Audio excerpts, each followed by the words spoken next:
Bueno, después de haberles dicho eso, después de haber hecho una pausa y haberles dado este datito para que lo pase bien con sus amigas, con su marido, con quien usted escoja, le voy a contar que tenemos una gran invitada. Así que prepare todos los deditos para que vaya escribiendo en el computador, en su celular, a través de nuestro Facebook, a través de nuestro Twitter, que somos Magazine y Magazine ZL, para hacer aquellas preguntas en donde usted puede tener dudas respecto de la maternidad, está cercana a los 40 y ha escuchado hablar de que puede ser peligroso, que puede generar algunas enfermedades tanto en la madre como en el feto, tales como la preeclampsia, puede ser también como, ¿alguien se acuerda de alguno otro de los mitos que siempre? Pero son enfermedades que la verdad siempre están vigentes y que quizás pueda tener un porcentaje mayor a la edad de los 40 años. De eso y de mucho más vamos a estar conversando entonces con la doctora Norma Urbano, que ella es gineco-obstetra de la Red de Salud UC Christus. Bienvenida. ¿Cómo está? Bien, gracias. Por favor, tome asiento.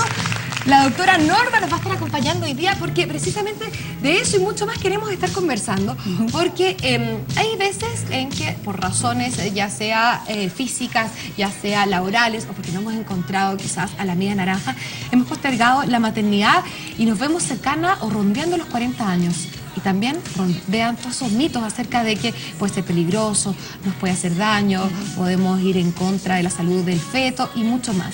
Queremos saber qué tanto es verdad y qué tanto es mito. Es verdad. La verdad, embarazarse después de los 40 años está relacionado a bastantes riesgos para el feto y para la madre. Así que, la verdad... Pero en el primer embarazo...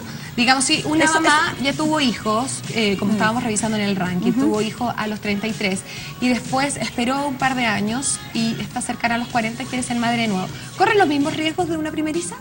Corren los mismos riesgos, sí. Exactamente iguales. Eso es un mito, de que cuando uno tiene el segundo embarazo después de los 40, los riesgos son diferentes o son menores. La verdad, están sometidas a los mismos riesgos. Riesgos como que estábamos hablando de diabetes gestacional, preeclampsia, eso se da más después de los 40 años, pero aún existe también en embarazos de mamás jóvenes de 27, 25. Existe también en mamás de 27, 25, pero es mucho menos frecuente. Las mamás que se embarazan después de los 35 años y después de los 40, con mayor intensidad, tienen mucha más patología materna asociada. Más diabetes, más hipertensión, que complica el embarazo desde antes, en el fondo, porque tienen la patología, la traen consigo. Claro. ¿Ya? Y también está más asociado a alteraciones cromosómicas. Eso desde el punto de vista fetal. Tiene mucho más riesgo de tener hijos con problemas cromosómicos. El problema cromosómico más conocido a nivel popular es el síndrome de Down. Claro, con necesidades especiales, por así decirlo. Claro. Entonces, habría que tener mucho ojo. Y si yo quisiera ser madre después de los 40 años y yo me acerco al doctor, al especialista, al ginecólogo, al obstetra, y le explico la situación, ¿podemos hacer un chequeo, una serie de exámenes para poder prevenir cualquier digamos, enfermedad posterior? Eso es lo ideal. Ya. Lo ideal es que si una mamá quiere embarazarse y tiene alrededor de 40 años, que tenga una consulta preconcepcional. Eso quiere decir ir al ginecólogo y evaluarse antes de estar embarazada. ¿Por qué? Porque en esa consulta uno va a ir a buscar enfermedades para poder optimizar el tratamiento antes de embarazarse y así tener un mejor resultado. ¿Y cómo podemos prevenirlo? Entonces, realizar los exámenes entonces para buscar este tipo de enfermedades, pero con algunos medicamentos ¿se puede prevenir? O sea, no es que se pueda prevenir, sino que la idea es controlar las enfermedades crónicas que podría tener la madre, a veces sin saberlo previamente. Ya, pero enfermedades crónicas de la madre. ¿Y en el feto? ¿En el caso del feto? No, en el feto... ¿Tú te refieres a las alteraciones cromosómicas? Claro, a las necesidades especiales que después podrían lo que pasa es mito. que a medida que la edad materna avanza, la calidad de los óvulos va disminuyendo. ¿Ya? Se van envejeciendo. Se van envejeciendo junto con la madre. Claro.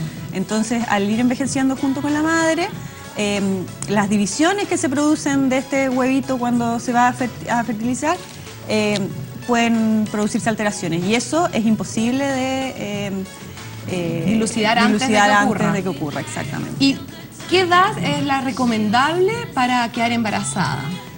Yo te diría que la edad, o sea, la edad óptima es ojalá antes de los 35 años. Todas estas cosas que hemos estado conversando empiezan a aumentar después de los 35 años. Además, después de los 35 años empieza a disminuir la fecundidad. La tasa de fertilidad disminuye y la tasa de abortos va aumentando. La tasa de fertilidad después de los 35 años empieza a disminuir a la mitad y la tasa de abortos se va duplicando. ¿Y tú recomendarías en una mamá que, digamos, quiere tener 2, 3, 4 hijos y que está en la edad de 33 años? Entonces, ¿cómo lo podría hacer ella? A los 33 años tuvo la suerte de quedar embarazada de inmediato. ¿Tú le recomiendas esperar un año o 2? Y quiere tener una familia numerosa. Sí, yo en general recomiendo, lo ideal es que esperen por la parte emocional y física, ojalá un año antes de volver a intentar embarazarse. Ahí vamos a estar un poco pasados de los 35, pero... pero todavía es permisible. Sí, todavía es permisible. O sea, si tú me preguntas, lo ideal, ojalá antes de los 35, pero también antes de los 40...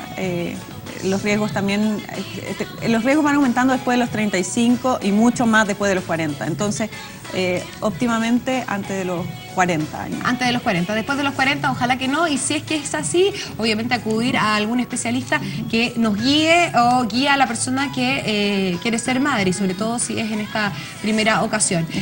Tú nos recomendabas entonces la edad de los 30 o antes de los 35 para ser mamá, sí. Y tú decías esperar un año. Es lo mismo en caso de tener un parto de forma natural. Hablamos de forma natural, un parto vaginal. Que no tener una operación, de un parto por cesárea. En cuanto a tiempo de espera, sí, lo óptimo es después de un año, sobre todo para después de haber tenido una cesárea. Ya, ¿y cuáles son las complicaciones que conlleva el hecho de no tener la guagua, digamos, de una forma vaginal, sino por una cesárea? ¿Qué complicaciones lleva tener una cesárea? Porque hay personas mamás que van al doctor y el doctor les dice, mira, te recomiendo por el tamaño de tu guagua, por la estrechez que tienes de cadera, qué sé yo, por varios factores en que no esperemos a que se desencadene el embarazo, sino que vayamos con una cesárea ya al término de las 38 semanas o cerca de las 40. Entonces, ¿qué conlleva el escoger entonces la cesárea por sobre la vía natural? No.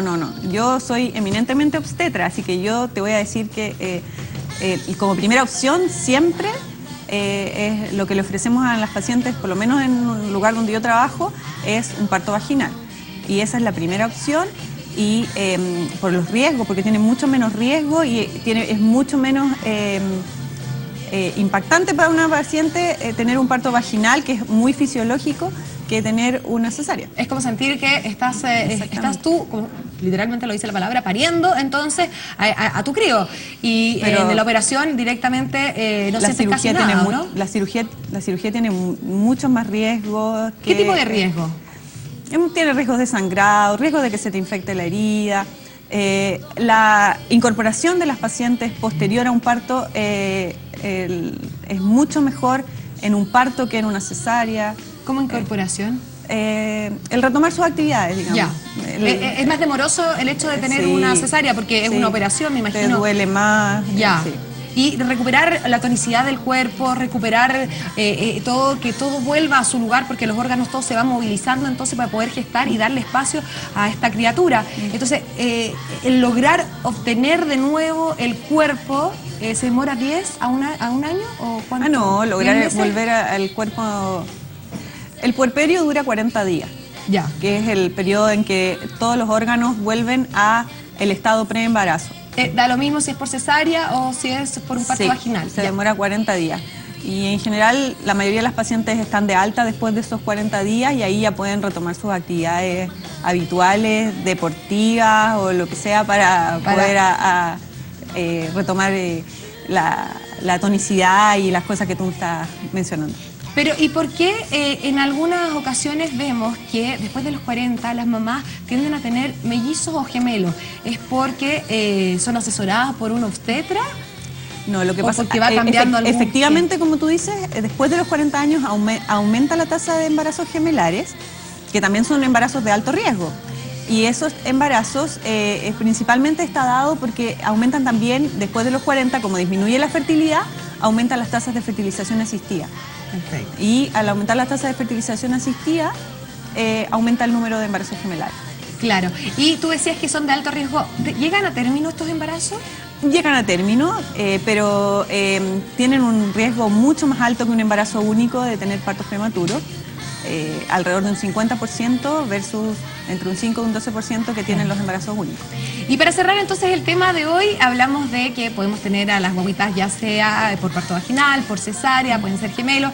¿Y cuánto se demora o es recomendable, digamos, que la mamá al cuarto o al tercer día ya es dada de alta en la clínica, regresa a su actividad en la casa con esta nueva criatura, a presentarla a toda la familia? ¿La mamá puede realizar todo tipo de actividades? ¿Puede salir a manejar después de este cuarto día? ¿O cuánto tiene que esperar? No, en general tienen que tener un tiempo de reposo, como después de cualquier parto, y generalmente el reposo dura por lo menos unas 2 o 3 semanas. 2 a 3 semanas. Sí. Uy, mire, que me debía haber juntado con usted antes, pues. Y debía habérselo dicho a mi marido, ve que yo al cuarto día ya estaba manejando, llevando a los hijos al colegio Es que y todo. físicamente tú vas a poder manejar, pero Claro. uno les recomienda a las pacientes que tengan un tiempo de reposo después de haber tenido Para que un todos los parto, órganos, lo una que estábamos cesárea. hablando, Exactamente. vuelvan a reubicarse. Exactamente. Bueno, muchas gracias. Estuvimos aquí con la doctora dilucidando todas las dudas que teníamos respecto a la maternidad después de los 40. La doctora Norma, que nos estuvo visitando entonces, ginecobstetra de la Red Salud UC Cristus. Ahí está, muy bien. Usted cualquier duda que tenga también la puede realizar a través de nuestras redes de Facebook y también de Twitter, y nosotros se la vamos a hacer llegar a la doctora Norma Urbano, que estuvo presente en el día de hoy. Gracias. Y a usted en la casa no se mueva, porque pronto estaremos conversando de cosas muy entretenidas y muy interesantes. Por ejemplo,